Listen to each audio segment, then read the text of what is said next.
Mesdames, Messieurs, bonsoir. Aujourd'hui, une nouvelle page de l'histoire industrielle du Maroc s'écrit à Jorf El Asfar, fruit d'un partenariat stratégique entre le fonds marocain Almada et le géant chinois CNGR Advanced Materials. Cobco inaugure sa première méga unité de fabrication de matériaux pour batteries lithium-ion. Ce n'est pas qu'une usine, c'est un projet pionnier hors d'Asie, un jalon majeur pour la constitution d'un écosystème batterie au Maroc. Pourquoi est-ce si crucial? Et tout simplement parce que le monde est lancé dans une course effrénée vers la transition électrique. La demande mondiale en batterie est en explosion exponentielle. Le marché des batteries pour véhicules électriques devrait passer de 60 milliards de dollars en 2022 à 500 milliards de dollars d'ici 2030. Dans le raffinage des matières premières et la fabrication des cellules, eh bien, la course est largement dominée par l'Asie, 80%, notamment la Chine, et les chaînes de valeur mondiale se redessinent, poussées notamment par des exigences réglementaires strictes comme la taxe carbone européenne et une quête de production décarbonée et proche surtout des marchés. Dans ce contexte, le Maroc charge son ambition. Le Royaume ne manque pas d'atouts, une position géographique stratégique, porte d'entrée vers l'Europe et les États-Unis, des ressources minières de premier plan, cobalt, manganèse, phosphate, pour ne citer que cela, et une énergie verte à bas prix avec un objectif de 80% d'énergie propre dès 2025, pour Cobco notamment, et 100% fin 2026. Notre écosystème automobile, déjà leader en Afrique avec des taux d'intégration locaux élevés, est prêt à relever le défi de l'électrique. Et Cobco incarne cette vision.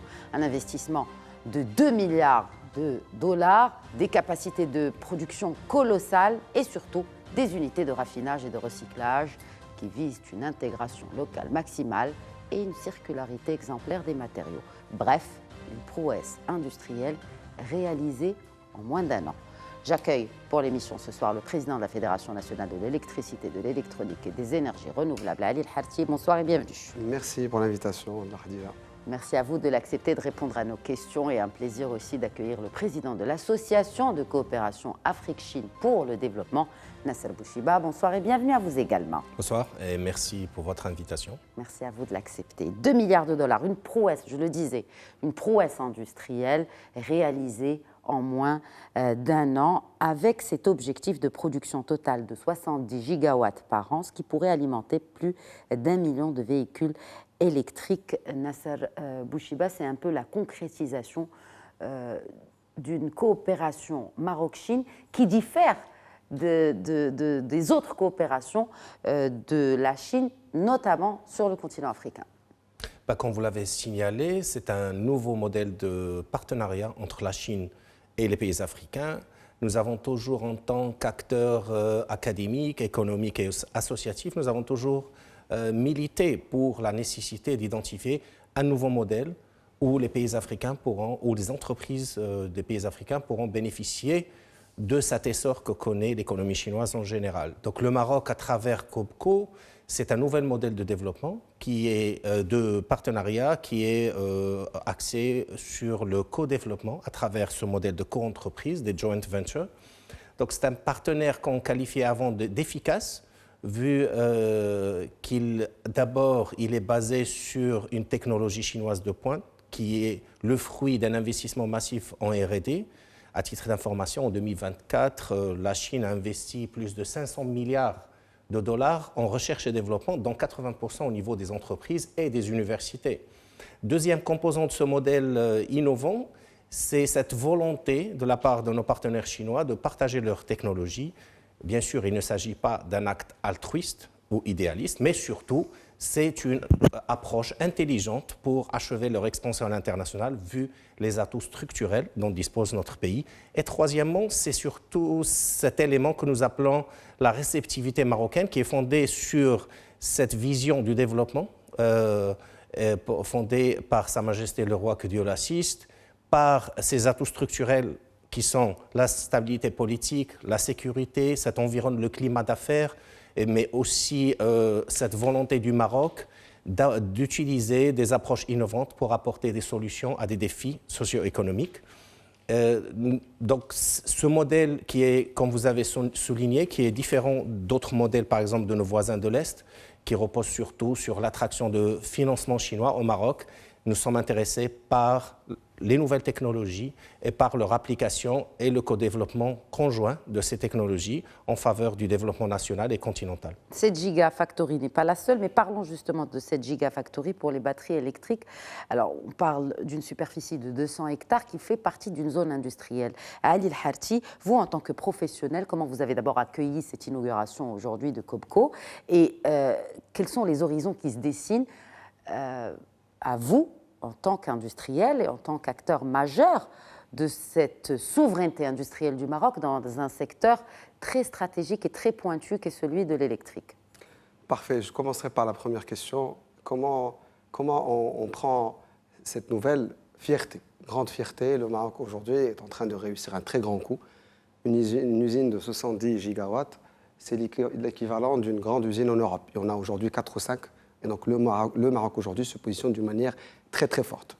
Je rappelle aussi qu'une bonne majorité des usines qu'il y a en Europe sont réalisées avec des Chinois. Donc aujourd'hui, le Maroc, on peut dire qu'il n'a aucun retard par rapport aux entreprises européennes. Donc c'est un très grand coup que réalise aujourd'hui le Maroc. Donc très grande fierté, mais c'est aussi une consécration. Ça n'a pas démarré hier. Moi, je rappelle que ça a démarré le 2 novembre 2009, où Sa Majesté Allah Yansro a mis sur les rails une stratégie nationale à l'endroit des énergies renouvelables. Et ça, pour nous, c'est une fierté en tant que professionnels qui sommes dans ce secteur.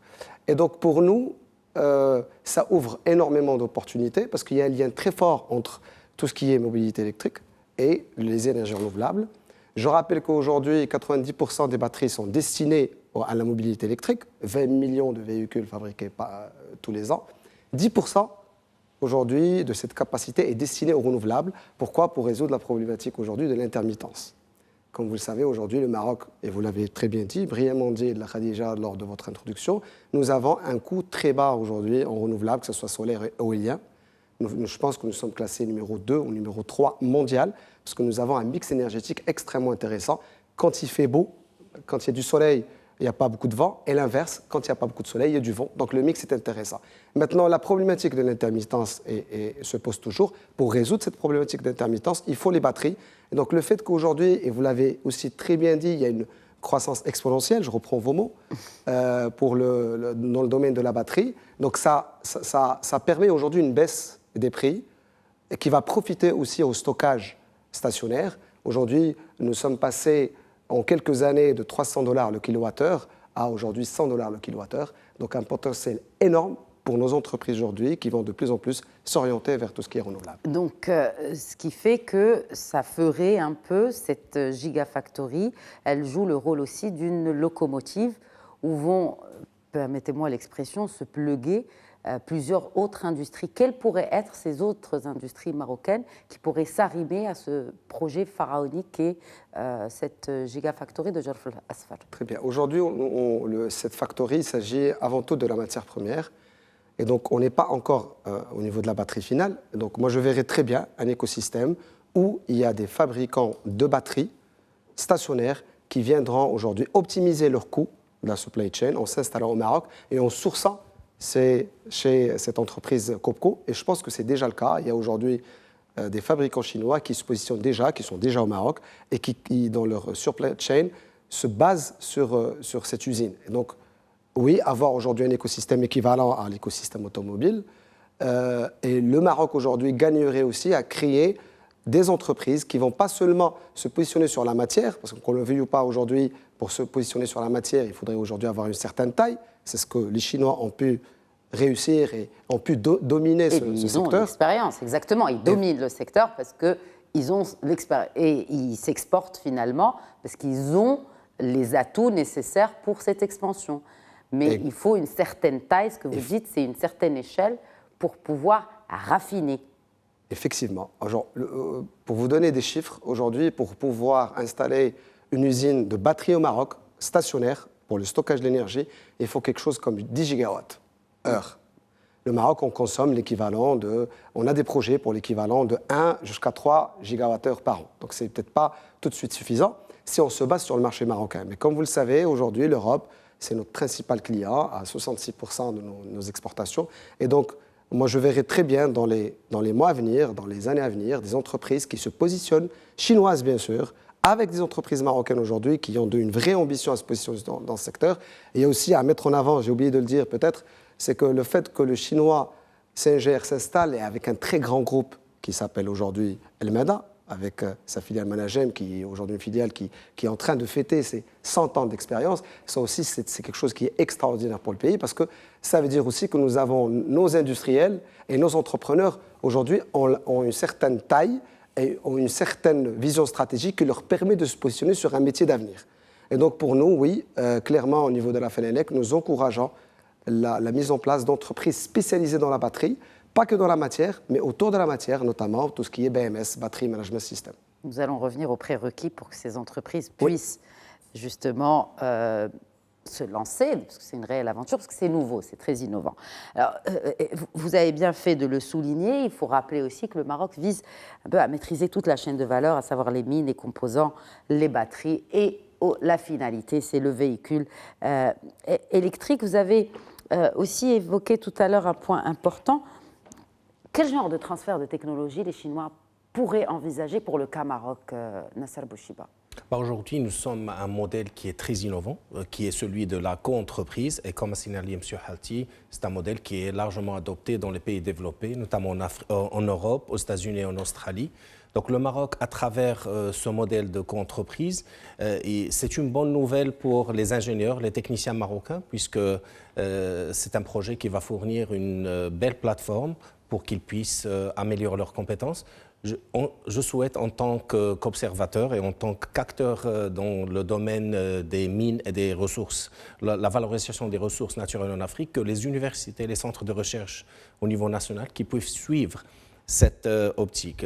D'après les conversations avec la partie chinoise, bien sûr, ils espèrent qu'il y ait qu'ils développent des coopérations au niveau universitaire pour la formation des masters, des doctorants spécialisés dans le domaine. Donc, concernant la matière première, oui, le Maroc dispose des phosphates, dispose du cobalt, mais l'essentiel, c'est surtout le Maroc va servir d'un point, je dirais, de transformation de ces minerais qui existent en abondance au niveau de l'Afrique de l'Ouest. Et ceci, donc voilà, on parle d'une approche holistique qui rentre dans le cadre de l'initiative de l'Atlantique.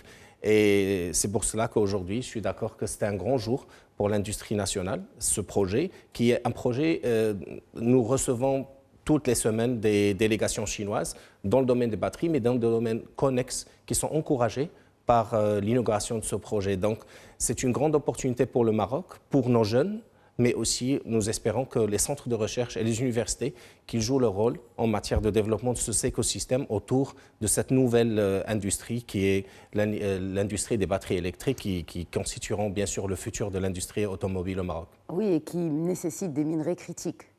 Est-ce que cela ne risque-t-il pas de poser problème pour ces fameuses règles d'origine et quels seraient d'abord les débouchés de ces batteries qui seront fabriquées au Maroc? Enfin, en tout cas, d'abord pour la matière première et puis peut-être dans un deuxième temps pour les batteries entières qui seront fabriquées ici. Effectivement, c'est un écosystème qui est en train de naître. Donc, c'est une partie de l'écosystème, l'industrie Copco. Nous avons des grands noms comme ceux de Cattle, de Ninde Shedai, qui sont déjà présents en Espagne. Mais maintenant, le Maroc est une destination privilégiée et déjà confirmée pour leur installation. Donc, tout l'écosystème, il fallait ce premier pas, qui est un pas quand même de géant, parce qu'on parle d'un investissement de plusieurs milliards de dollars en première phase. Concernant toutes ces règles de produits d'origine, c'est ça? Donc nous aurons, une fois l'écosystème il est sur place, le Maroc aura sa place dans ce tissu international pour servir de pays d'origine de toute la batterie. C'est ce que nous allons voir d'après l'engagement des acteurs chinois dans les 2-3 prochaines années. Quel débouché pour les batteries fabriquées au Maroc, justement, Ali El-Harti? Des débouchés qui Parce sont qu'on vise aussi le million de véhicules électriques fabriqués chez nous. Inch'Allah. Et pourquoi pas faire un peu plus? Aujourd'hui, dans le monde, il y a 20 millions de véhicules électriques par an, avec une croissance qui est assez forte. Cela nécessite l'équivalent de 500 gigawattheures de batteries. Et donc là, très clairement, je pense que le Maroc est en train est en train de faire un grand coup, encore une fois, avec les 70 gigas, mais il y aura certainement d'autres gigawatts, d'autres gigafactories qui vont s'installer. Et pour nous, ça a un intérêt immédiat parce que ça nous permet de répondre à un besoin de plus en plus important, qui sont aujourd'hui les batteries stationnaires. Prérequis, aujourd'hui, il y a deux clients, il y a deux off-takers. Donc il y a l'État. Donc quand je dis l'État, c'est Mazen, l'ONE, l'OCP aussi avec ses méga projets, notamment en hydrogène vert. Mais il y a aussi tout ce qui est privé, donc les particuliers et les industriels. Pour l'État, la bonne nouvelle, c'est qu'aujourd'hui, il y a une vraie stratégie qui est mise en place par l'ONE et par Mazen pour aller vers le stockage, pour aujourd'hui profiter pleinement du bas coût du renouvelable. Ouais. Est-ce que aujourd'hui, ça va être fait par les quelques projets là, qui sont lancés? Est-ce que ça va être réalisé par les entreprises marocaines? Peut-être pas pour 2025, mais clairement, il y a une volonté qui est clairement affichée par ces donneurs d'ordre pour capter un maximum de valeur ajoutée locale. Et bien sûr, il faut être compétitif. Jamais, dans le modèle aujourd'hui des grands donneurs d'ordre marocains, on va favoriser le produit marocain s'il n'est pas compétitif. S'il n'est pas compétitif, qu'il ne soit pas de qualité. Qu'est-ce qui le rend compétitif? Est-ce que c'est la main-d'œuvre compétitive, bon marché peut-être? C'est la supply chain. La supply chain. C'est la supply Donc chain. là, ce qui nous ramène aussi aux matières premières. En dehors de la fabrication et de la matière première, il faut rappeler que ce projet va créer 3000 emplois directs d'ici quelques mois. Exact. C'est une question de taille du marché. Est-ce que c'est possible aujourd'hui de fabriquer une batterie, même dans les pays qui ont des économies ou des écosystèmes les plus modestes? Oui, c'est possible de le faire. La question, ce n'est pas est-ce que c'est possible ou pas, est-ce que nous sommes compétitifs à le faire? Et pourquoi c'est un grand jour pour le Maroc? Parce que quand même, arriver à capter un grand industriel chinois aujourd'hui, c'est capter aussi ses capacités et son volume à travers le monde. Et c'est le fait qu'il y ait un volume qui est très important qui fait qu'à un moment donné, nous sommes compétitifs et que nous arrivons aujourd'hui à installer une gigafactory. Et donc, ça va clairement déteindre sur la compétitivité du futur ou des futurs fabricants de systèmes de batteries stationnaires au Maroc. Alors, si on prend justement la création, vous avez parlé de la création de milliers d'emplois, c'est une autre spécificité aussi, parce que ces emplois, ce sont des Marocains qui vont les prendre. Parlez-nous de cette spécificité des investissements chinois au Maroc, Nasser Bouchid, pas de manière beaucoup plus holistique. Écoutez, c'est un défi, puisque je suis derrière deux co-entreprises avec des acteurs chinois, notamment en matière de dessalement, mais aussi en matière d'exploration minière. Et nous avons rencontré des limites que nous devrons voir en face. Et d'abord, c'est cette différence culturelle, entrepreneuriale entre les deux parties que nous devrons solutionner dans les plus brefs délais. Lesquels?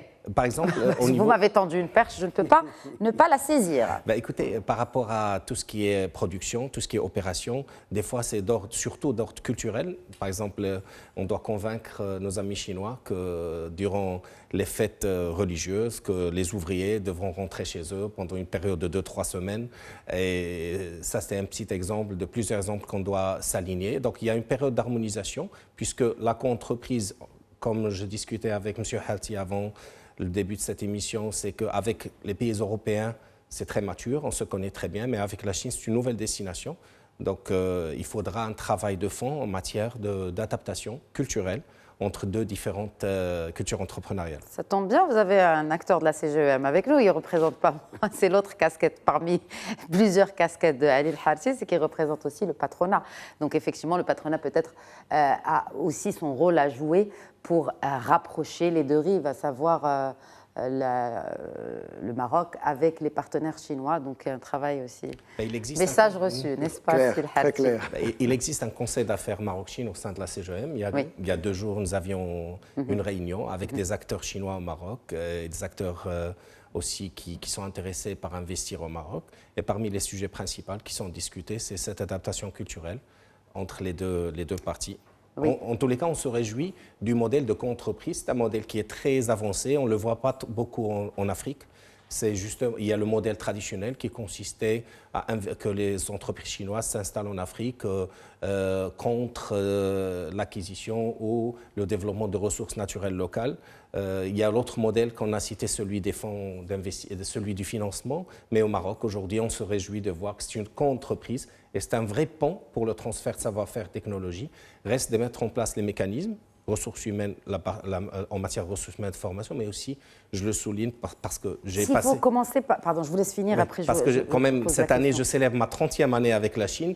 Et en Chine, c'est l'université, c'est les centres de recherche qui sont au cœur de ce mécanisme de transfert de savoir-faire. C'est pour cela qu'aujourd'hui, c'est un grand jour pour l'industrie marocaine, pour les entreprises marocaines, mais aussi pour les centres de recherche et universités marocaines. Est-ce qu'il faut commencer par, justement, peut-être même des centres de formation ou d'abord installer l'écosystème? C'est un peu la poule et l'œuf. Soit c'est en parallèle, c'est possible parce que pour former des doctorants, des masters, nous avons besoin d'un minimum entre 3 et 5 ans. Donc nous allons, si on commence aujourd'hui, nous serons prêts d'ici 5 ans peut-être à développer notre première batterie 100% marocaine. Je rebondis sur la question culturelle. Oui, effectivement, les Chinois, quand ils sont arrivés au Maroc il y a un peu plus qu'une dizaine d'années, ils sont venus un peu en conquérant. Nous, les Chinois se positionnent comme étant un peu les sachants, avec de grandes capacités de production, etc. Le Maroc, un pays qui est plus connu pour ses atouts touristiques, moi je parle il y a quelques années, et le Maroc est en train de changer, mais je pense qu'il est en train de changer plus rapidement que ce qu'on croit ou ce qu'on perçoit. Et donc, il est même en train de changer vis-à-vis de ses partenaires chinois aujourd'hui. Et vous êtes aujourd'hui un exemple, alhamdoulilah, de réussite pour ce type de collaboration. Donc oui, effectivement, donc les Chinois sont en train de prendre conscience qu'au Maroc, il y a des capacités aujourd'hui à aller sourcer localement et être encore plus compétitifs. Je rappelle que cette usine a été montée en moins d'une année. Et cette même usine, la montée en Europe, ça aurait pris 2 fois plus, voire 3 fois plus de temps. Et donc ça, quand même, c'est un atout considérable. Nous avons des entreprises aujourd'hui de construction qui sont capables de vous monter une gigafactory en moins de 12 mois, et ça, c'est essentiel. Où se trouve justement le Maroc dans cette carte, et notamment de cette initiative chinoise de cette route chinoise, Belt Road Initiative. Quelle est la position du Maroc de la perspective chinoise, Nasser Bouchiba? L'initiative de la ceinture la route, une initiative qui a été initiée en 2013. Le Maroc était parmi les premiers signataires. Cette initiative qui vise bien sûr à assister et à apporter le soutien de la Chine en matière d'infrastructure, en matière de capacité de production pour les pays membres. Donc le Maroc, comme j'ai signalé, il a toujours aspiré à développer son propre modèle de partenariat avec la Chine. Je cite encore une fois que ça fait plus d'une décennie que le Maroc n'a pas contracté de prêts préférentiels de chez la Chine. Aujourd'hui, la position du Maroc est, d'après les centres de recherche dont je fais partie en Chine, c'est un des rares pays où la Chine arrive à mettre en place des partenariats gagnant-gagnant à l'image de co-entreprises et qui serviront éventuellement de modèle de partenariat pour tous les autres pays. Notamment à travers ces gigafactories, parce qu'il y en a beaucoup. Il y a celle de Jorf El Asfar, donc, qui a été inaugurée aujourd'hui, qui est une joint venture entre Almada et CNGR. Il y a aussi une à Tanger Tech. De Cotillon. Exactement. LG Chem et Huawei. Huawei, exact. Voilà. Excusez mon mandarin, je dois le travailler un peu davantage. Et une autre gigafactory, toujours à Jorf El Asfar, de Tinci Materials. Exact, de Tinci, de ma ville, de la ville de Guangzhou, oui. Que je les ai reçus. Ils sont hyper motivés de se retrouver au Maroc. À chaque fois, cette année, j'étais en Chine en janvier. J'ai été sollicité par toutes les entreprises qui travaillent dans la chaîne de valeur des batteries électriques, de la mobilité électrique, qui veulent savoir plus comment ça se passe au niveau du Maroc pour installer une entreprise. Donc, il y a un grand engouement. Et aujourd'hui, comme j'ai dit... Il n'y a pas de red flags, c'est-à-dire vous n'avez pas, par exemple, des choses qui pourraient être changées pour attirer peut-être davantage d'investissements? Je pense que le Maroc, il a une offre qui est déjà très équilibrée, très ouverte, un climat d'affaires. Les investisseurs étrangers, ils ont le droit d'opérer au Maroc en toute liberté, bien sûr en respectant les normes de chaque industrie. Très bien. Merci beaucoup. Un mot de la fin, Ali El Harti. Mais très brièvement. Très brièvement. Alors, moi, je pense qu'on a toujours été très critiques, nous, en tant qu'entrepreneurs marocains ou marocains d'une manière générale, à l'endroit de ce que c'est le Maroc. Et là, clairement, avec ces gigafactories, on voit que le Maroc est un pays qui est très attractif. Pourquoi? Pour plusieurs raisons. Parce que nous sommes un pays quand même stable, avec alhamdoulilah, des orientations royales qui sont extrêmement claires et prometteuses pour les Marocains, mais aussi pour les investisseurs étrangers. Et parce que je pense que nous arrivons quand même à bien vendre le Maroc vis-à-vis du premier client aujourd'hui mondial, qui est les États-Unis. Rappelons qu'aujourd'hui, une voiture sur 4 qui est vendue à travers le monde est achetée par un Américain. Et donc le Maroc aujourd'hui s'en tire très très bien dans ses relations stratégiques et économiques avec les États-Unis. Et c'est ce qui fait qu'aujourd'hui, le Maroc reste... Mais même si les batteries sont maroco-chinoises, elles pourraient être exportées vers les États-Unis. Et compétitives. Du moment où nous sommes compétitifs et que nous avons de bonnes relations avec les États-Unis, ça devrait profiter à notre écosystème. Merci beaucoup, Ali El-Harthi. Merci à vous également, Nasser Boussiba, pour l'ensemble de vos éclairages, d'avoir enrichi cette émission par ces éclairages et ces idées lumineuses. Voilà, pour rester dans le domaine de l'électricité. Merci à vous pour votre fidélité à cette émission. Très bonne soirée.